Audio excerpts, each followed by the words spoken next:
Glória a Deus. Quero dizer que é uma honra. Ontem estive ministrando aqui o culto de jovens. Todo sábado nós temos culto de jovens aqui.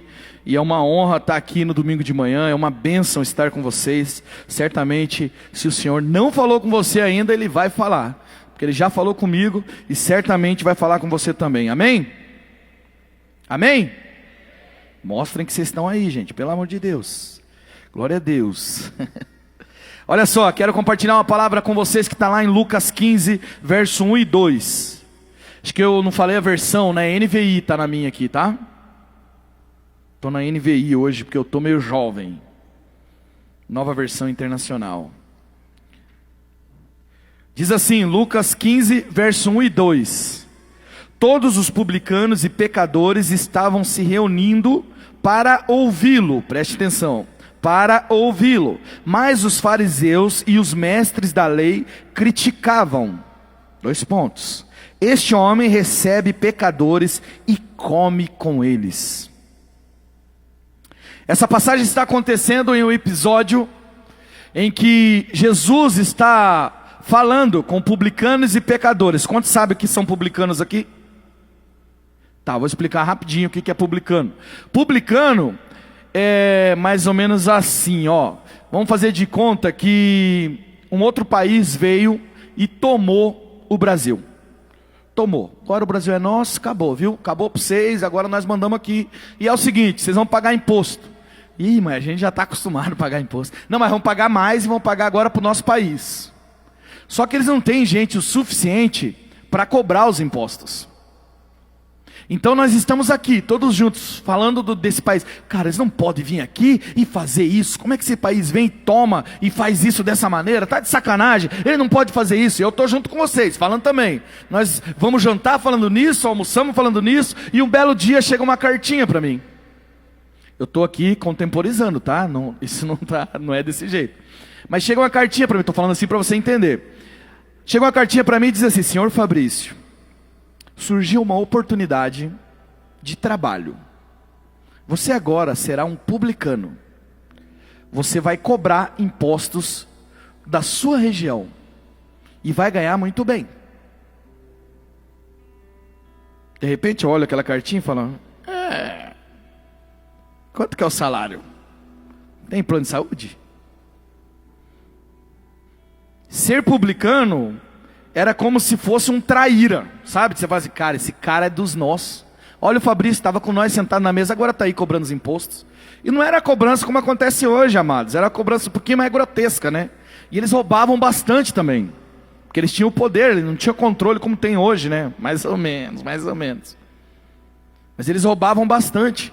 Então eles eram mal vistos por toda a sociedade. Nós olharíamos para um amigo nosso que virou publicano de repente, com maus olhos. A gente ia falar assim, pô, pilantra, esse aí é sacana. Então publicano era isso. Pecadores então nem se fala, né? Pecadores eram pessoas que não andavam de acordo com a lei judaica, com tudo aquilo que dizia a tradição. Eles não estavam nem aí, viviam lá. Então existem 2 públicos nessa conversa. Os publicanos e pecadores que estavam sentados ouvindo, eles estavam se reunindo para ouvir Jesus. Mas também tinha os fariseus. Quem sabe aqui o que eram os fariseus? Quem sabe o que é fariseu, levanta a mão, só para mim ter uma ideia. Legal, vou explicar então também. A pregação vai até 3 horas da tarde, mas tudo bem, brincadeira. Fariseu era como se fosse os religiosos. Fariseus e mestres da lei. É difícil falar isso, viu gente? Mas era como se fossem os crentes. Mas os crentes ruins. Não os crentes bons, porque tem crente bom e crente ruim. Sabe quem é o crente ruim? Você vai ver aqui já. Eles eram dono da razão. Você já conheceu gente assim? Que é dono da razão? Ele sabe de tudo, ele é santo. Ele passa, quer que você abaixe. Ó, santo dos santos. Só que esse cara é mó falso. A hora que ele vai falar com você, ele muda até o tom de voz. Oh, amado. Já viu gente assim? Esses caras são os fariseus. São os caras que ficam apontando na tua cara, dizendo assim, tá fazendo isso, tá errado, hein? Isso, aquilo, outro. Lógico que tem gente que é usada por Deus para fazer isso, é outra história. Mas na maioria das vezes, esse tipo de pessoa que vive julgando as outras pessoas, e que se acha o maioral, se acha a quarta pessoa da Trindade, ele acha que é Deus, Jesus, Espírito Santo e ele. Geralmente esse cara é um fariseu.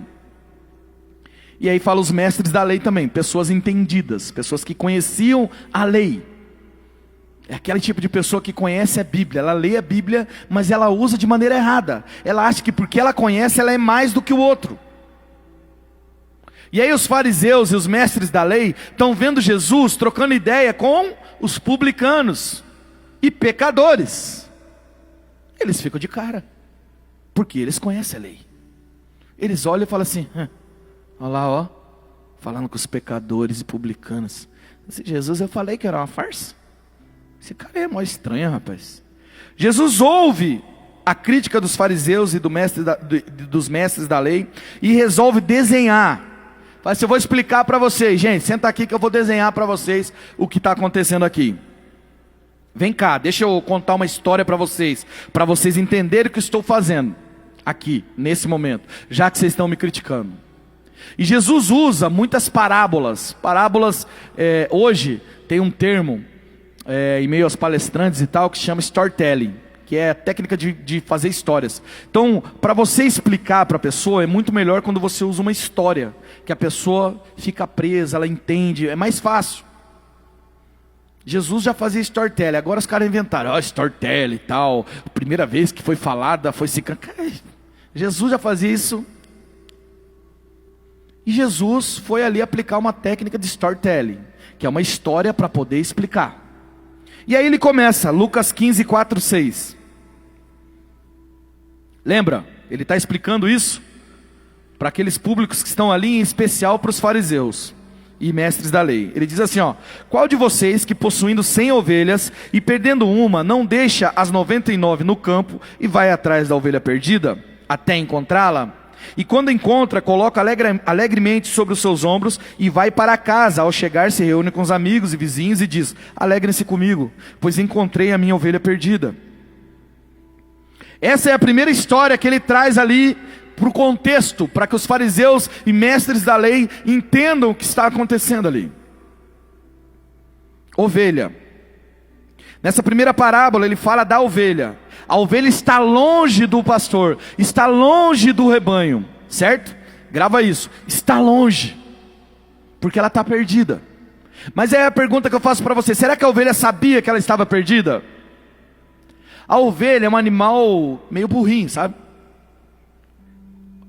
Ele fica perdido sozinho. Mas elas têm uma comunicação entre elas. Então, chega algum momento que ela faz assim, ó, ficou bom essa minha ovelha, né?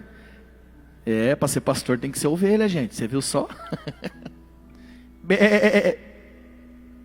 Só que ela não escuta mais nada. No normal, o que acontece quando tem bastante ovelha? Agora vocês vão ter que me ajudar, tá? Participação especial de vocês vão ter que fazer o aí também. Não pensa assim, não acredito nisso. Vai, tem que fazer, em nome de Jesus. Senão Deus vai pegar você e você vai cair da cadeira. Brincadeira. Brincadeira. Os caras já recortam e já jogam. Aí a ovelha, quando está junto do rebanho, ela faz assim, ó. E o rebanho faz? Cara, tem ovelha boa aqui, velho. Tem ovelha boa aqui. A mulher já cutucou ele, para ser só ovelha, você está destacando muito em meio à multidão. Fica com vergonha não, irmã. Todo mundo ovelha aqui, olha para o lado, está cheio de ovelha aqui. Então a ovelha, quando ela está acompanhada, ela sempre recebe essa resposta. Ela sabe que tem outras ovelhas. Então se ela não estiver perdida, ela faz assim, e o rebanho responde... Foi mais discreto agora, né? Para não fazer ela passar vergonha, tadinha. Última vez. Eu gostei disso aqui. Tem umas ovelhas boas aqui. A ovelha, quando está com o rebanho, ela diz, bé. E o que o rebanho responde? É isso. Só que agora essa ovelha está sozinha, perdida. Ela não vê o pastor, ela está preocupada. E naquele silêncio ela faz bé. E houve um silêncio. Então ela percebe que está perdida. E aí ela cai em si. Porque quando você começa a se perder, você não percebe. Concorda comigo? Quando você começa a se perder, você não percebe, você vai indo. Não, eu tô de boa. Não, esse líder é chato pra caramba. Não, tá de boa, relaxa. Relaxa. E vai indo, e vai indo, e vai indo. Vai ter uma hora que você vai parar, vai olhar em volta. Eita. Cara, o que eu tô fazendo aqui? E aí você vai fazer bé. Gostei disso. E aí você não vai ouvir o rebanho. E aí você vai perceber que você está sozinho. Você vai perceber que se perdeu. Só que agora você já está tão longe que você não sabe voltar.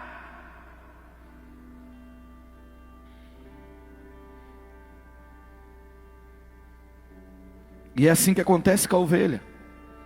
Ela está tão longe que já não sabe voltar. Mas o bom pastor vai atrás da sua ovelha. O bom pastor não deixa a sua ovelha perdida. Ele vai atrás da sua ovelha. Em algum momento, querido, você vai ver o pastor se aproximando. E quem sabe é hoje este dia.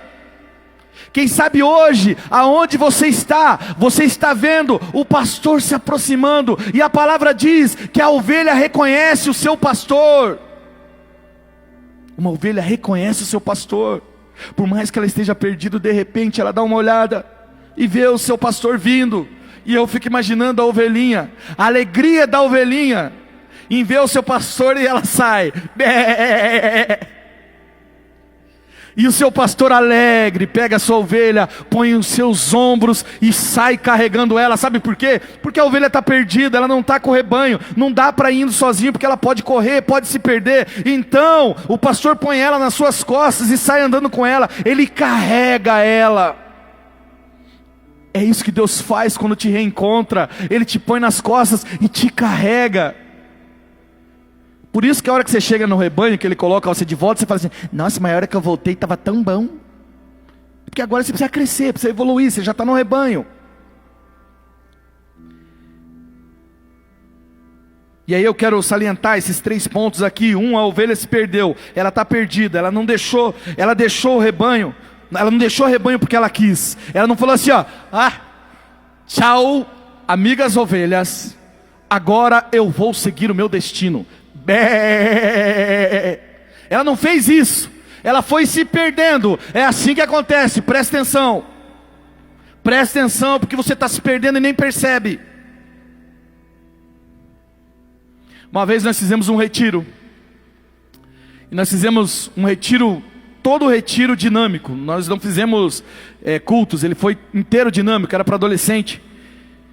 E aí a gente fez uma brincadeira, assim que eles chegavam, eles tinham que procurar a fé. E aí a gente escreveu fé no ovo, nos ovos cozidos. Você jogou na floresta lá, eu falei assim: vocês vão ter que procurar diligentemente a fé e tal, não sei o quê. Tudo com um porquê por trás. Eles vão, procuram, e aí eles acham a fé. E aí eles têm que andar com a fé, porque eles não podem ficar sem a fé, né?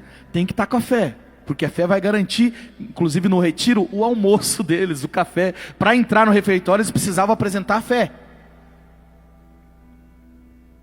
E aí tinha uma dinâmica no meio desse processo, na parte da manhã, de conversão, que eles tinham que fazer um negócio lá.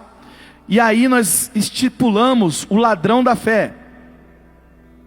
Alguém que ia tentar roubar a fé dos nossos adolescentes ali, simbolicamente falando. E aí eu pergunto para você, como é que a gente fez? A gente põe um chifre nele, um tridente nele? Não, se a gente fizesse isso, eles não iam entregar a fé. A gente pegou um dos nossos voluntários mais com cara de anjo. Queria mandar um abraço para a Vanessa. Aí ela pegou e foi lá, toda angelical. Eles lutando lá, porque estava rolando uma treta para conseguir fazer a dinâmica, né? E segurando a fé e tal. E uma menina ficou com a fé de toda a equipe dela. Aí essa menina chegou para ela e falou assim: você quer que eu segure para você? Adivinha? Ai, você segura para mim? Lógico. Bé. Tem nada a ver o bé que eu queria fazer. Aí chegou a hora de entrar pro refeitório. Ninguém sabia onde estava a menina, não sei o quê. E a gente vendo toda aquela confusão. Aquela molecada desesperada, uma equipe inteira desesperada. E era o seguinte, irmão, a gente não deixava entrar no refeitório. Sabe o que você tinha que fazer para conseguir recuperar a fé? Você tinha que ir para uma jaula. Que isso, pastor? É uma jaula bem grande, tá? Confortável. E a gente deixava eles lá dentro. E a gente ficava lendo a palavra em volta da jaula assim, ó. A gente pegava umas partes bem sonolentas e começava a ler. Jeroboão, Roboão, não sei o quê. E eles tinham que prestar atenção. Porque a fé vem pelo ouvir e ouvir da palavra. Tudo isso aí a gente fez pensado para fazer eles aprenderem com a experiência, né? E aí a gente ficava rodando assim, ó. Só que eles ficavam lá um tempão e a galera almoçando e tal. E aí uma hora a gente parava e falava assim: vou te dar a chance. Eu falei aqui que Jesus curou quem?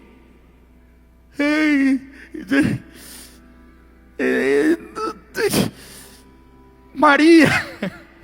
Não estava escutando. Aí ele perdia a oportunidade. Aí eu passava para outro. E quem estava escutando recebia a fé de volta. Então ele saía, pegava mais um ovo escrito fé, e aí ele podia ir para o refeitório. Legal a dinâmica, né? E daí essa equipe estava desesperada. A menina veio e falou assim, ó, com licença, não é culpa nossa, não é justo, porque é o seguinte, eu entreguei para uma voluntária, uma menina que estava aqui, a Vanessa lá, eu entreguei para ela ajudar a gente. E aí a gente tinha uma dinâmica lá, para que houvesse o aprendizado, meio bope assim, sabe? Aí o voluntário que estava fazendo essa interação com ela, falava comigo, eu já ficava numa distância considerável para que toda a chácara ouvisse. Aí ele falava assim: 01, a equipe tal está alegando isso, isso e isso. E aí de lá eu gritava: 02, muito bem, então ela acha que no mundo lá fora, quando o diabo vier a roubar a fé dela, ele vai aparecer com um tridente, com um chifre, falando: me dá a tua fé. Não é assim que vai acontecer. E aí a gente aproveitava a oportunidade para ensinar a lição. Estou falando tudo isso para você entender, querido, que quando você se perde, geralmente é assim. As coisas vêm bonitas. Você vai saindo. Nossa, uma aventurinha aqui. Ah, mas só isso aqui não faz mal. E você vai indo. Bé, bé, bé, bé. A hora que você vê, você já está perdido. Você cai em si, percebe que está perdido, e a resposta nesse momento é o pastor. O pastor vai te buscar, te traz no ombro, e tudo muda. E aí Jesus conta essa história. O pastor vai atrás dela, recupera, pega nos ombros e traz com felicidade e comemora. Mas beleza, então já contou uma história. Jesus contou a história para explicar ali para os fariseus e para os mestres, né? Pá, deu para entender um pouquinho? Ele querendo dizer, né? Aí ele continua contando outra história, se liga. Ou qual é a mulher, Lucas 15, 8-9, perdão. Esse relógio está lutando contra mim ali. Ou qual é a mulher que, possuindo 10 dracmas, perdendo uma delas, não acende uma candeia, varre a casa, procura atentamente até encontrá-la? E quando encontra, reúne suas amigas e vizinhas e diz: alegrem-se comigo, pois encontrei minha moeda perdida. Talvez falando assim fica um pouco estranho, mas se a gente analisar o contexto, entender o contexto histórico da situação, faz mais sentido. Então, me permita te explicar. Dracma é uma moeda grega, e ela vale mais ou menos hoje, nos dias de hoje, um dia de um serviço operacional, uma diarista, um serviço operacional, equivale a um dia. Porque você fala, moeda, mas Deus do céu, ela tinha 10 moedas, perdeu uma, passar o dia todo atrás de uma moeda, para com isso aí, larga essa moeda para lá. Fosse nos dias de hoje, né? Mas eu vou te explicar um pouco mais por que ela procura tanto por essa moeda. Naquela época não era como é hoje. Hoje a mulher trabalha, hoje a mulher faz a sua carreira, hoje tem mulheres empresárias, mulheres são sucesso. Melhor que nós. São feras. Mas na época elas não tinham essa liberdade. Aí quando elas casavam, elas recebiam um dote. Então alguém chegava e falava assim: quero casar com a sua filha. Eu ia ficar rico, hein? Já pensou? Tenho 4 filhas. Ia ser caro os dotes, viu? Só para avisar você que está de olho, viu? Seria caro, hein? Minha filha está com 16, gente. Eu estou aqui daquele jeito, orando ao Senhor. Se Filisteu, se Golias se levantar, eu derrubo na pedrada. Se não der na pedrada, eu dou um armlock nele. Mas aí, o pai recebia o dote. Aí o que o pai fazia, geralmente, era pegar esse dote, chegar para a filha e falar: filha, tá aqui, ó, 10 dracmas, como exemplo, né? Vou deixar com você, tá? Então é o seguinte, o dia que o seu marido morrer, ou se o seu marido for para a guerra e demorar a voltar, você usa esse dinheiro. Entende, querido? Naquele tempo não tinha mercado de trabalho para a mulher. Era difícil a vida da mulher. Ela precisava de alguma maneira sobreviver. Então era muito importante isso. Era como se ela estivesse jogando parte da subsistência dela fora, se ela não ligasse para aquela moeda. Agora perceba, moeda é um objeto. A moeda não sabe que está perdida, é uma moeda. Perceba um outro detalhe também, a moeda está perto. Lembra da ovelha? Está longe. Repete comigo para eu me sentir que você está dentro, tá? A ovelha está longe, a moeda está... Exatamente, a ovelha está longe e a moeda está perto. A moeda está dentro de casa. Ela varre, acende a luz, procura até encontrar. E quando ela encontra, ela fica feliz, fica alegre. E glória a Deus por isso. Sabe o que acontece, querido? Tem pessoas que estão dentro da igreja, estão dentro da crença no Senhor Jesus, mas que também estão perdidos. Lembra da ovelha que está longe? Ela se perdeu, mas ela sabe que está perdida. A dracma está perto, mas também está perdida, e nem sabe que está perdida. E esse é o problema. Às vezes você está na igreja, você tem 10 anos de crente, fez e aconteceu, aleluia, glória a Deus, mas está perdido e nem sabe que está perdido. Perceba, ovelha e dracma. Lembra que eu falei que tinha 2 públicos nessa conversa? Publicanos e pecadores, ovelha. Fariseus e mestres da lei, dracma. Estão perto, mas estão perdidos. Sabe o que acontece com quem está dentro e está perdido? Critica demais, aponta demais, fica olhando para o erro dos outros. Olha para Jesus e diz: ah, mas você não pode abençoar esse cara aí. Olha aí a vida dele, isso aí é um pecador. Quem está perto e está perdido e não sabe que está perdido. E aí eu penso que Jesus talvez tenha pensado assim, ó: tá, já falei da ovelha, que representa aqui os publicanos e pecadores. Os publicanos e pecadores estão se reunindo para ouvir Jesus. A ovelha, quando vê o pastor, ela vai de encontro com o pastor, falando: nossa, o pastor Mas a dracma não, a dracma acha que está tudo bem, ela está perdida, mas nem sabe que está perdida. E esse é o maior problema. E aí Jesus continua. Jesus fala assim: talvez não tenha entendido, então eu vou continuar a história. Eu acho sensacional essa parábola, porque ele liga as duas coisas. E na terceira história, ele junta tudo. Presta atenção comigo, acompanha o raciocínio. Terceira história, ele contou as 2 histórias, ovelha, dracma, e agora ele vai para a história do filho pródigo. Lucas 15, 11 a 32. Não sei se vai dar para me ler tudo aqui por causa do tempo. Jesus continuou. O homem tinha 2 filhos. Jesus continuou. Então Jesus tinha falado aquelas 2 histórias e agora ele continua, dizendo: um homem tinha 2 filhos. O mais novo disse ao pai: pai, quero minha parte da herança. Assim ele repartiu sua propriedade entre eles. Não muito tempo depois, o filho mais novo reuniu tudo que tinha e foi para a região distante. E lá desperdiçou seus bens vivendo irresponsavelmente. Depois de ter gasto tudo, houve uma grande fome naquela região e ele começou a passar necessidade. Por isso foi empregar-se como um dos cidadãos daquela região, que o mandou para o seu campo a fim de cuidar de porcos. Ele desejava encher o estômago com as vagens de alfarrobeira, sei lá o que é isso, tipo lavagem, que os porcos comiam, mas ninguém lhe dava nada. Caindo em si,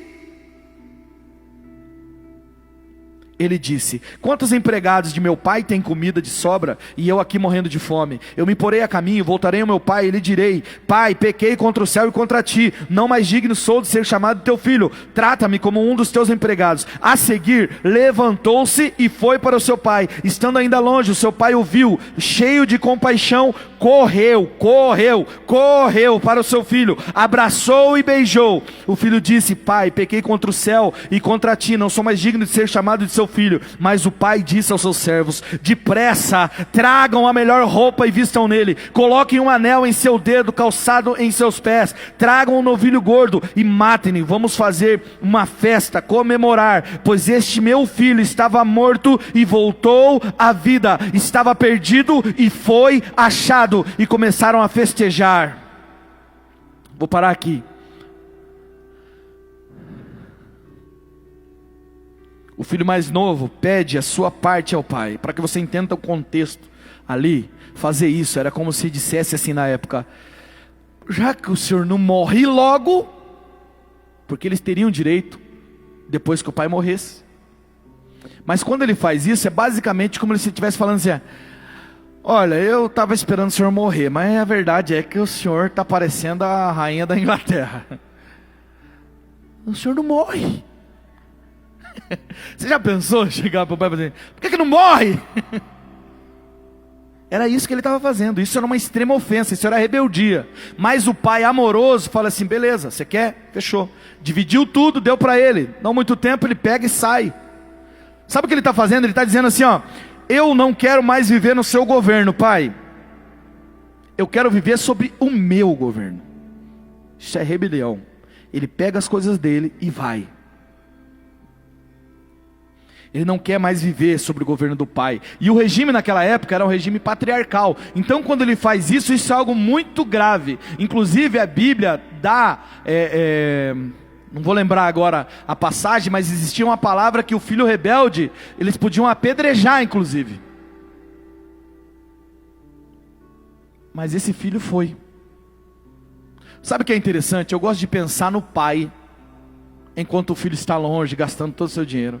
Eu penso que o pai deve vir na porta assim todo dia, de manhã, e olhar.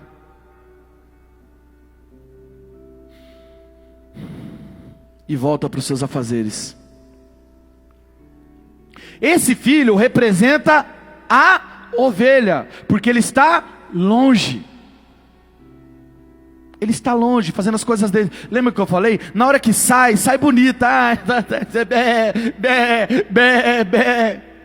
Mas chega um momento que vem a fome, que vem as adversidades. Ele já gastou todo o dinheiro. Ele não teve condições de ter o próprio governo. Sabe, querido, deixa eu te falar uma coisa. Você não tem condições de governar a sua vida. Não dá para você não. Não dá. É por isso que tem tantas pessoas enfiadas em drogas. Você pega aí pessoas que são famosas, que às vezes tem a sua vida voltada para a droga, porque ela acha que tem o controle, mas ela não tem o controle, não dá para controlar. Você tem que estar embaixo do governo do Pai. Longe do governo do Pai, você não vai muito longe. Você vai começar, vai ficar legal, mas vai chegar um momento em que a fome vai vir, em que as coisas vão ficar feias para o seu lado. E esse é o momento em que você cai em si. Esse é o momento que você faz bé e não escuta mais nada em volta. Esse filho, que é o filho mais novo, que foi para longe, representa a ovelha. Ele está perdido e agora ele caiu em si e percebe que está perdido. Então ele cogita na sua cabeça, fala: mas se eu chegar no meu pai, vou lá. E talvez você tenha vindo aqui como o filho mais novo, pensando assim: ó, eu não sou digno de ser chamado de filho. Eu só vim aqui que o Senhor tiver um pouquinho de misericórdia, e sei lá, de alguma maneira puder me abençoar, puder me tirar dessa situação que eu estou. Talvez você tenha vindo aqui só por causa da sua fome, só por causa da sua necessidade, só por causa de uma cura que você esteja procurando. Tá tudo bem, que bom que você veio, porque o Pai vai correr ao seu encontro. Sabe o que acontece naquela época? Sabe por que o pai corre ao encontro dele? Porque os funcionários, as pessoas que estavam naquela fazenda, poderiam apedrejá-lo, porque ele era rebelde, lembra? Ele saiu numa condição de rebelde. Então quando ele vem, o pai o vê de longe. A Bíblia relata isso, que o pai o vê de longe. Por isso eu imagino que o pai todo dia deveria vir e olhar: ah, meu filho, será que um dia você vai voltar? E talvez seja isso que Deus esteja fazendo, olhando para você: ah, meu filho, será que você vai voltar? E esse filho olha e veio ali só por uma função. Ele fala: eu só quero ser funcionário, só quero que me dê comida, eu só quero trabalhar, tá tudo bem. Eu reconheço que eu sou todo falho, eu reconheço que eu fiz um monte de coisa errada. Mas o seu pai corre ao seu encontro. Ei, eu amo isso. O pai corre ao seu encontro. Nós estamos falando de um senhor aqui. Quantas vezes você vê um senhor correndo? Se não for fazendo um exercício. As pessoas, pense, você vê o pastor Bigard correndo aqui? Não que ele seja senhor, hein? Não, você não vê pessoas correndo assim do nada, tipo, você só corre quando existe alguma coisa muito urgente, alguma coisa que seja muito importante. Você não vê o presidente, o governador correndo, assim, tipo, de terno e gravata, tá ali no seu ofício, aí tá a reportagem, imagina a cena, né? Tá a reportagem lá, aí passa o ratinho correndo. Não, eu vou ali e já volto. Isso não acontece, são pessoas elegantes, no máximo anda. Mas o pai não está preocupado com isso. Na hora que o pai vê o filho, ele corre ao seu encontro, ele abraça, ele beija, ele está dizendo assim, ó: ei, ninguém apedreja, meu filho amado, eu amo esse cara, ninguém vai tocar nele. É isso que acontece quando você se volta para o Senhor, quando você volta para o Evangelho, quando você vai ao encontro do seu Senhor. Ele vai ao seu encontro, ele te abraça, ele te beija, ele restabelece a aliança contigo. Essa é a ovelha sendo carregada nos ombros.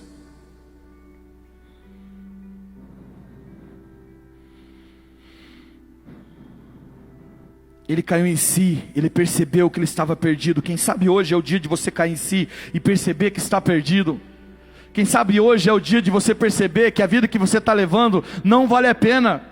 Quem sabe hoje é o dia que você fala: eu preciso voltar para a casa do meu pai. Eu preciso voltar para a casa do meu pai. E quem sabe hoje você esteja aqui só pensando: eu vim por alguma necessidade. Mas 32 diz assim: o filho mais velho encheu-se de ira e não quis entrar. Então seu pai saiu e insistiu com ele. Mas ele respondeu ao seu pai: olha, todos esses anos tenho trabalhado como escravo ao teu serviço. Au! Isso dói! Presta atenção nisso. Olha, todos esses anos tenho trabalhado como escravo ao teu serviço. Eu nunca desobedeci as tuas ordens, mas tu nunca me deste um cabrito para eu festejar com os meus amigos. Mas quando volta para sua casa, esse seu filho que esbanjou os teus bens com prostituta, matas os novilhos gordos para ele. E disse ao pai: meu filho, você está sempre comigo. Tudo que tem é seu. Mas nós tínhamos que comemorar e alegrar-nos, porque o teu irmão estava morto e voltou à vida, estava perdido e foi achado. E aqui nos é revelado que o filho que estava em casa também estava perdido. É a dracma. Jesus junta as duas primeiras histórias nessa história final para explicar para os fariseus que eles também estavam perdidos. Olha o que esse cara fala. Ele diz assim: eu tenho sido teu escravo. Pensa comigo, se um filho fala isso comigo. Escravo o quê, moleque? Cara, entende a raiva desse filho, entende a ira desse filho. E ele estava se vendo como escravo, essa é a verdade, essa era a leitura dele. Sabe, tem gente dentro da igreja que se vê assim. E arrota isso com o maior prazer. Eu tenho sido escravo, eu tenho cumprido todas as ordens. Deixa eu te falar uma coisa, só ser obediente não resolve a sua vida. A questão é por que você está sendo obediente. Porque esse filho aqui está obediente, não está? Ele está falando aqui: obedeço a todas as suas ordens. Ou seja, ele era obediente, mas quer saber de uma coisa? Ele estava perdido. E talvez isso seja duro para você entender, mas é a mais pura verdade. Os fariseus diziam assim, ó: nós seguimos todas as leis, nós que somos os corretos, nós que somos isso ou aquilo. E Jesus estava escrachando, desenhando na cara deles: vocês estão perdidos dentro de casa.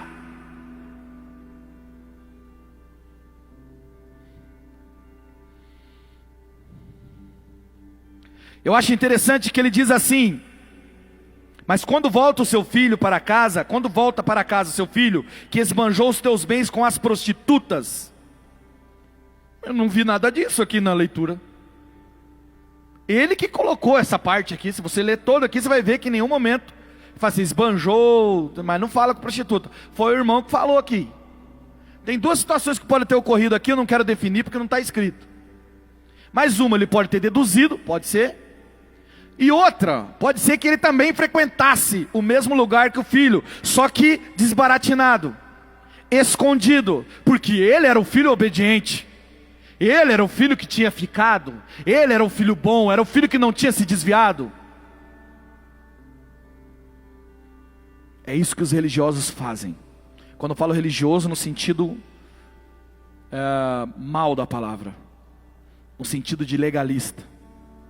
Eu faço tudo que a palavra diz. Eu faço isso, faço aquilo. E aí fica acusando todo mundo. Esse seu filho aí, ó, chegou agora.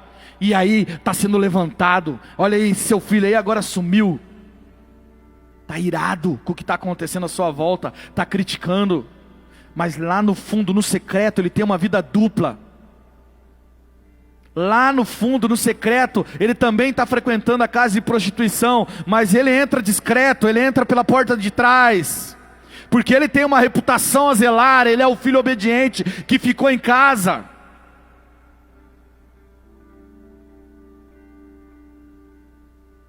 Dracma, perdido dentro de casa. Querido, em nome de Jesus, se você se encontra nessa condição, hoje é o dia de ser encontrado. Hoje é o dia de voltar para o seu Senhor, de entender Ele como seu Pai, e não simplesmente como eu sou escravo do Senhor. Esse filho estava perdido.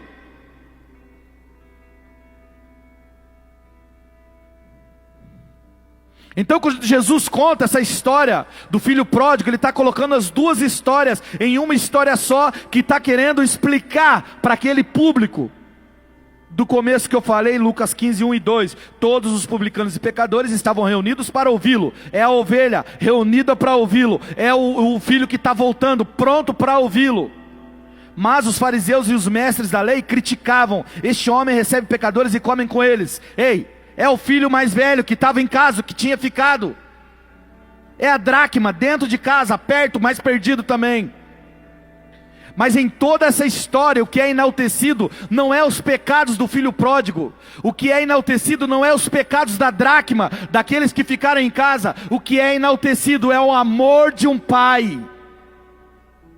Veja o que o pai fala. Disse o pai: meu filho, você está sempre comigo. O que eu tenho é seu. Sabe o que ele estava dizendo? Ele está dizendo o seguinte: cara, é sua mentalidade. Você está aqui fazendo, achando que isso te dá algum mérito. Cara, tudo que eu tenho é teu. Você precisa começar a viver quem você é. Você é pai, você é filho, você não é escravo. E a cabeça do religioso já começa a dizer assim: que isso, está amarrado, isso é pecado, isso é aquilo outro. Deus conhece a sua vida, irmão. Deus conhece o seu secreto. Quando eu vejo alguém apontando muitos outros, eu já falo: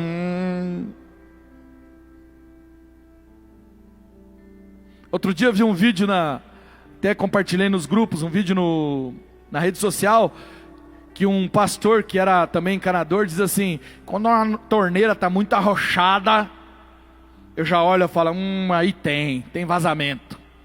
Você só aperta muito uma torneira por quê? Porque ela está vazando. O crente que é muito, não, chato, estou muito certinho, está em pecado, isso e aquilo. Está vazando, tem alguma coisa errada. Porque você tem que cuidar de você mesmo. No final dessa história, em tudo isso aqui, se trata de você. Não se trata do irmão mais velho, não se trata do irmão mais novo. É sobre nós mesmos. Se o filho mais velho olhasse para ele, examinasse a ele mesmo, muita coisa teria mudado. Olha a felicidade. Lucas 15, 5, 7. Diz assim: e quando encontra, coloca alegremente sobre os ombros e vai para casa. Ao chegar, reúne os amigos e vizinhos e diz: alegre-se comigo, pois encontrei a minha ovelha perdida. Jesus está falando aqui da história quando ele encontra com você, quando ele encontra com o pecador, quando ele encontra com o publicano, com alguém que vive no pecado, mas fala assim: eu preciso ir para a casa do Pai, eu preciso me encontrar com o meu pastor, eu preciso voltar para a direção correta. Olha a alegria do Pai quando isso acontece. E ele diz assim: e lhes digo da mesma forma, que haverá mais alegria no céu por um pecador que se arrepende, do que por 99 justos que não precisam arrepender-se. Entende isso? É sobre o amor de Deus. Lucas 15, de 9 a 10 diz assim: e quando encontra, reúne as suas amigas, vizinhas, e diz: alegrem-se comigo, pois encontrei a minha moeda perdida. E lhes digo que da mesma forma, há alegria na presença dos anjos de Deus por um pecador que se arrepende. Ele está falando o seguinte: mesmo você que está dentro de casa, que está perdido dentro de casa, que de repente olha e fala: caramba, eu estou enquadrado nisso aí, vivo criticando todo mundo, vivo rebatendo, vivo fazendo, estou dentro, estou andando junto, mas estou perdido. A dracma, o filho mais velho. Ainda assim, Jesus está dizendo que o Pai se alegra quando você se converte, quando você se volta para Ele. Sabe o que Jesus está falando? Está falando: fariseus, mestres da lei, vocês precisam se voltar para mim.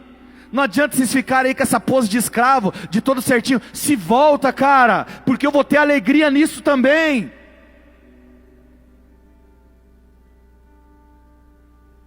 Ele diz assim, no final da parábola do filho pródigo: meu filho está sempre... Ele diz assim: mas nós tínhamos que comemorar e alegrar-nos, porque esse seu irmão estava morto e voltou à vida, estava perdido e foi achado. Levante-se do seu lugar.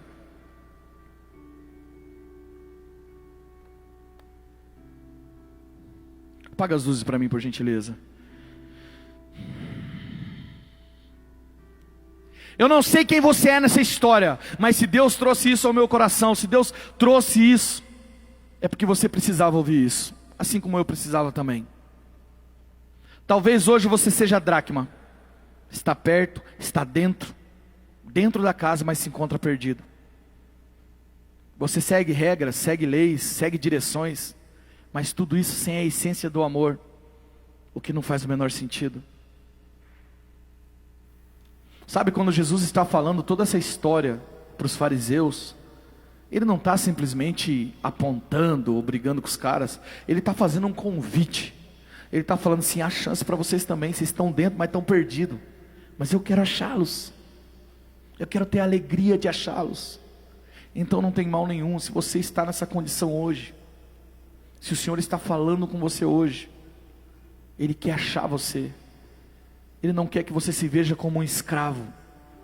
Ele não quer que você fique arrotando por aí que você é obediente. A obediência é importante, mas ela tem que ter um fundamento, que é o amor, é a confiança. Deus olha para você e fala assim: cara, tudo é seu. E se você se enquadra na dracma hoje, eu quero fazer uma oração com você. Mas eu quero fazer essa oração junto com as ovelhas que estão aqui também, ou que estão na internet. Pessoas que se perderam, que nem perceberam, mas se perderam. Pessoas que nem se sentiram achadas. Fala assim: eu não sei, eu nunca tive num rebanho. O meu Jesus vai te resgatar hoje. Ele é o bom pastor, vai colocar você nos ombros, porque Ele quer se alegrar. Porque a palavra diz que a festa nos céus, quando um pecador se arrepende dos seus pecados. Agora veja que Ele encerra todo mundo embaixo disso, tanto a dracma quanto a ovelha. Se você ler ali, você vai ver que tanto na passagem da dracma da ovelha, ele diz que há festas nos céus, quando um pecador, ele coloca quando um pecador se arrepende. Sabe o que isso quer dizer? Que você aqui dentro também é um pecador, se você anda nessa condição. Então para de apontar para os outros, que se trata de você examinar a si mesmo. Examine-se o homem a si mesmo. Muita coisa seria resolvida se nós examinássemos a nós mesmos antes de julgar o próximo. A palavra diz: por que quer tu tirar a trave do olho do outro, o cisco do olho do outro, quando tem uma trave no teu olho? Sabe o que é uma trave? No que está sendo falado ali, é um pedaço de pau, mais ou menos desse tamanho. É mais ou menos eu estar assim, ó, falando assim, ó: cara, tem um cisco no teu olho aí, hein? Quando na verdade é uma trave nos seus olhos. Sabe por que isso acontece? Porque você não está examinando a você mesmo. Mas eu não estou falando isso para te acusar. Eu estou falando isso para você refletir, para ser uma inspiração, para que essa rota seja mudada nessa manhã. E você que em nome de Jesus ainda não aceitou, em nome de Jesus, hoje é o dia de você voltar para o rebanho. Hoje é o dia de você fazer bé e ouvir o outro rebanho também dizendo bé. Hoje é o dia de voltar para o seu pastor. Ele te trouxe aqui nessa manhã porque ele te quer de volta. Ele paga um preço, ele deixa as 99 e sai no campo a procurar essa ovelha, porque ele ama, porque você é único. Deus conhece o seu coração, ele sabe. Foi ele quem fez você. Talvez as pessoas à sua volta digam: ele não presta para nada, esse cara não tem mais jeito, essa menina não tem mais jeito. Talvez eles te xinguem, talvez eles te rotulem, mas o seu Criador, ele deixa as 99 para buscá-lo, porque ele sabe quem você é. Então quem sabe hoje é o dia de você olhar e perceber que ele está chegando, e fazer como o filho pródigo, ao ver o seu pai corre ao seu encontro. Reba, chore, canta, lavaz. Ele corre ao seu encontro, ele te abraça e te beija. Ele não se importa com o que você fez, o que importa é que você estava morto e agora vive. Reba, chore, canta, lavaz. Deus tem prazer na restauração.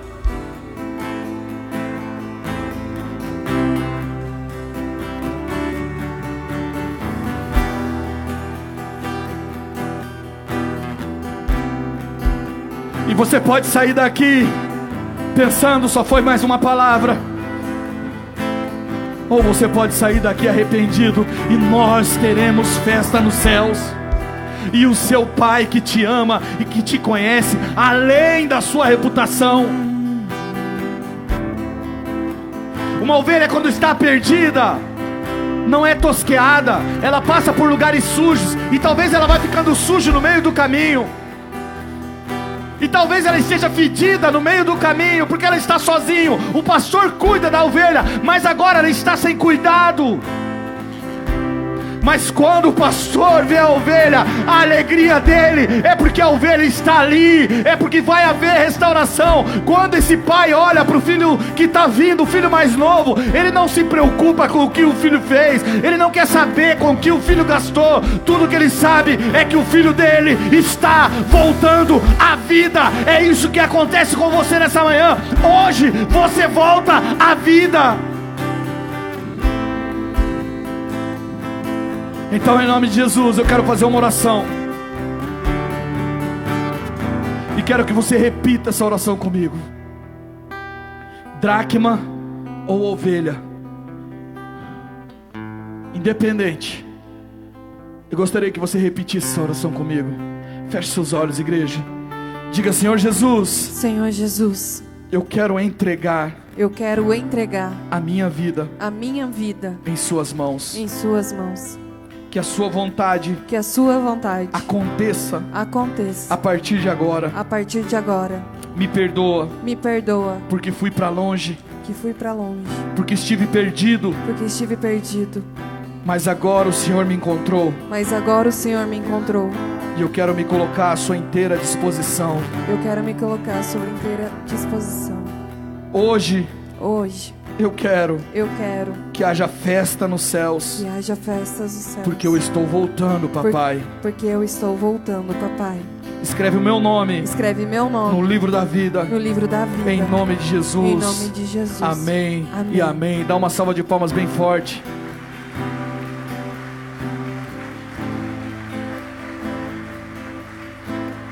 Eu quero saber se você aceitou Jesus. Levante a sua mão, por gentileza, para que eu possa olhar.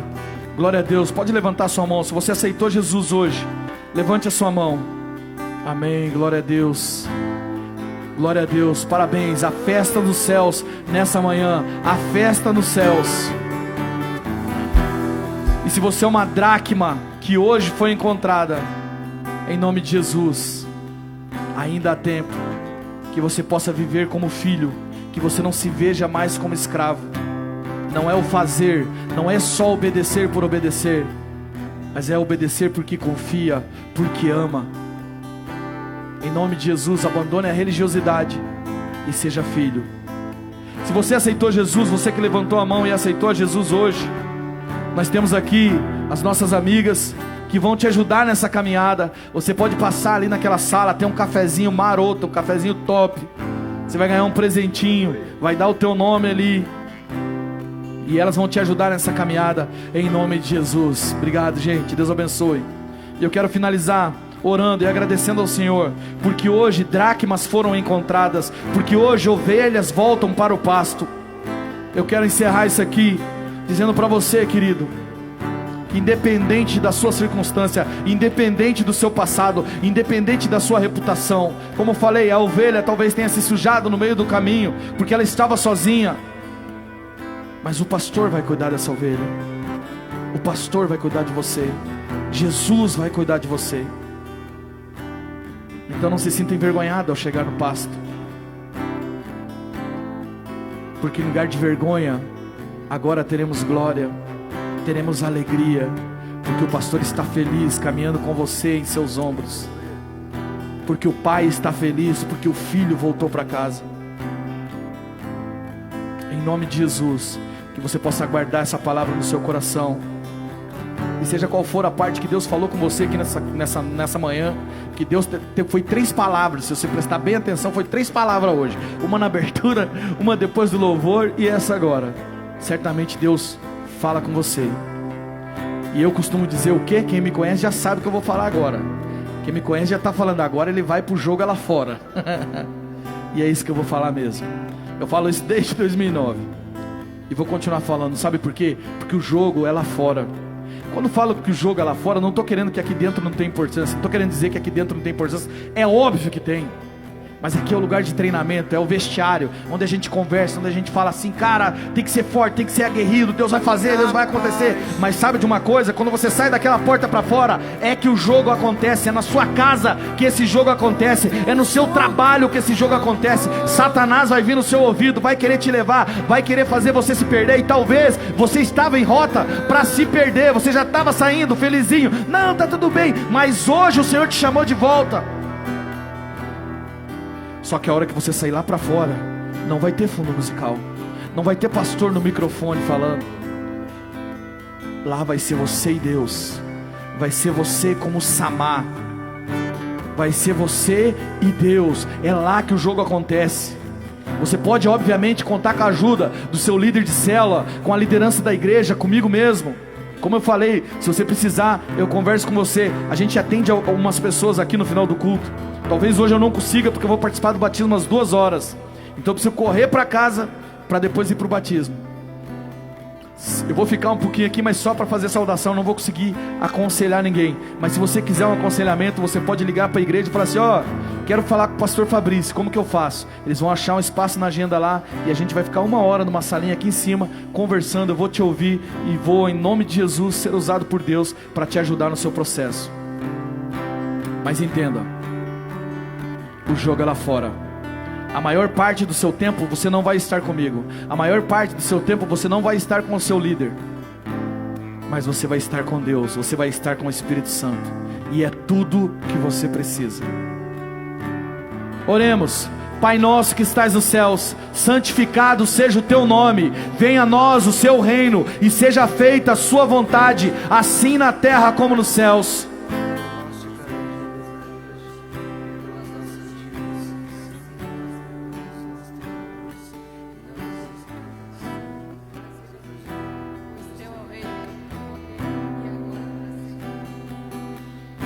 Glória a Deus. Quem me conhece está pensando assim, ele vai pedir para repetir esse Pai Nosso. Quem me conhece aqui, levanta a mão só para me ter uma ideia. Você está pensando isso ou não? Ele vai pedir para repetir esse Pai Nosso. Pai Nosso está parecendo Miss, está parecendo, né? Está parecendo um lugar mais calmo. Aqui é bola de neve. Quando você faz essa oração, tem que ser tipo aquela de time. Sabe aquelas orações que o time faz? Que é pro outro time ficar olhando. Meu Deus, são fortes mesmo. Você foi achado nessa manhã. Entende isso? Você foi achado. Então você levanta, sai daqui e vai fazer o seu jogo lá fora. E vai libertar outros. Vai achar outros. Então sim, eu vou pedir para você repetir essa oração. Mas agora com todo o fervor, empoderado pelo Espírito Santo. Você vai orar com toda a sua força, com tudo que você pode, dizendo que o Pai nosso que estás nos céus nos abençoa, Ele nos fortalece para que possamos jogar esse jogo lá fora. E o Pai nosso que estás nos céus não é um pai fraquinho, não é um pai mediano, não é um pai que vai lá, filho, não sei o que. E nós, como os filhos, temos que imitar o nosso Pai. Então vamos orar com mais força. Vamos fazer de novo. Prometo que é a última vez. Vamos lá? Pai nosso que estás nos céus, santificado seja o teu nome. Venha a nós o seu reino e seja feita a sua vontade, assim na terra como nos céus. De cada dia nos dai hoje, perdoa as nossas dívidas, assim como nós perdoamos os nossos devedores, e não nos deixe cair em tentação, mas livra-nos do mal, pois teu é o reino, o poder e a glória. Uou! Avisa lá que tá saindo um time para fazer um jogão lá fora. Um time de guerreiros, glória a Deus. Levanta sua mão direita. Que o amor de Deus te acompanhe. Que a graça do Senhor Jesus esteja com você. E que você seja empoderado no Espírito Santo de Deus para fazer a boa obra dele lá fora. Deus abençoe, amo vocês, glória a Deus.